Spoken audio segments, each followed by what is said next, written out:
ಪುಣ್ಯಕ್ಷೇತ್ರದ ಸನಾತನ ಪರಂಪರವಾಗಿ ಬರದಿರಕ್ಕಂಥ ಶ್ರೀ ಹೊನಕೆರೆ ಸಿದ್ಧಲಿಂಗೇಶ್ವರದ ದಿವ್ಯಚರಣ ಇಂದಾರ್ಪಣವಸ್ತು.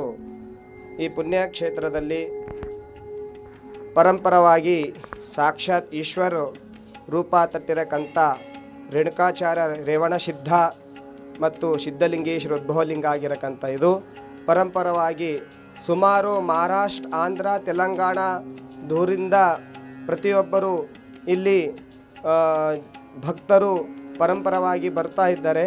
ಆದ ಕಾರಣ ಈಗಾಗಲೇ ಬೆಳಗ್ಗೆ ಬ್ರಹ್ಮ ಮುಹೂರ್ತದೊಳಗೆ ಪುಷ್ಪಾಲಂಕಾರ, ಫಲಾದಿ ಅಲಂಕಾರ, ವಿಶೇಷ ಈಶ್ವರಿಗೆ ಸಿದ್ಧಲಿಂಗೇಶ್ವರ ಮಹಾಸ್ವಾಮಿಗೆ ವಿಶೇಷ ಪೂಜೆಯನ್ನು ಮಹಾಭಿಷೇಕವನ್ನು ಮಾಡಲಾಗಿದೆ.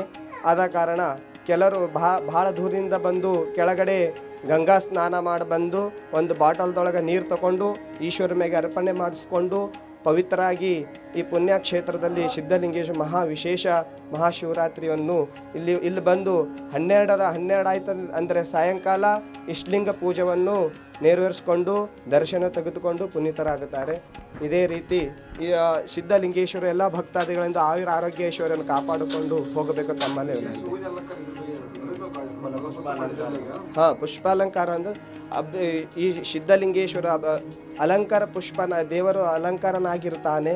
ಆದ ಕಾರಣ ವಿಶೇಷವನ್ನು ಪ್ರತಿ ಅಮಾವಾಸ್ಯೆಯನ್ನು ಪುಷ್ಪಾಲಂಕಾರ ಆಗುತ್ತೆ. ಮಹಾಶಿವರಾತ್ರಿ ಒಂದು ಇವತ್ತಿನ ದಿವಸ ಫಲಾದಿ ಅಲಂಕಾರವನ್ನು ಮಾಡಿ ಸಿದ್ಧಲಿಂಗೇಶ್ವರನಿಗೆ ಸಂತೋಷನಾಗಿ ತೃಪ್ತನಾಗಿ ಇರುತ್ತಾನೆ ಅಂತ ಹೇಳಿ ವಿಶೇಷವನ್ನು ಮಾಡಲಾಗಿದೆ. ಇದು ಪುರಾತನದಿದು. ಇದು ಅವಾಗಿಂದ ಯಾವ ಉದ್ಭವಲಿಂಗ ಇದು ಸ್ವಯಂ ಪ್ರತ್ಯಕ್ಷ ಆಗಿದ್ದು ಸಾಕ್ಷಾತ್ ಯಾರಿಗೂ ಗೊತ್ತಿಲ್ಲ. ಇದು ವಿಶೇಷ ತಿಳಿಸೋದು ಏನಂದ್ರೆ ಇದು ಹೊನಕೆರೆ ಸಿದ್ದೇಶ್ವರ ದೇವಸ್ಥಾನ ಮಹಾಶಿವರಾತ್ರಿ ಸ್ಪೆಷಲ್ ಆಗಿ ಎಲ್ಲ ಭಕ್ತಾದಿಗಳು ಮರೆಯಲ್ದೆ ಬರ್ತಾರೆ ಈ ದೇವಸ್ಥಾನಕ್ಕೆ.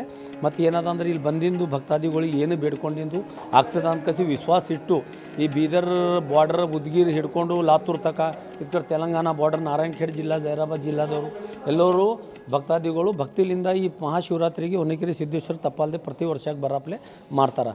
ಈ ವರ್ಷವೂ ಇದೇ ಥರ ಎಲ್ಲ ಭಕ್ತಾದಿಗಳು ಬರ್ತಾ ಇದ್ದಾರೆ. ಅದರ ಕಡೆಯಿಂದ ಏನದಂದ್ರೆ ಎಲ್ಲ ಭಕ್ತಾದಿಗಳಿಗೆ ಶಿವರಾತ್ರಿ ಶುಭಾಶಯಗಳು ಹೇಳಬೇಕಂತ ನಮ್ಮ ಕಡೆಯಿಂದ ಗ್ರಾಮಸ್ಥರ ಕಡೆಯಿಂದ ನಾವು ಇದು ಮಾನ್ಯ ಮಾಡ್ಕೋತಾ ಇರ್ತೀವಿ.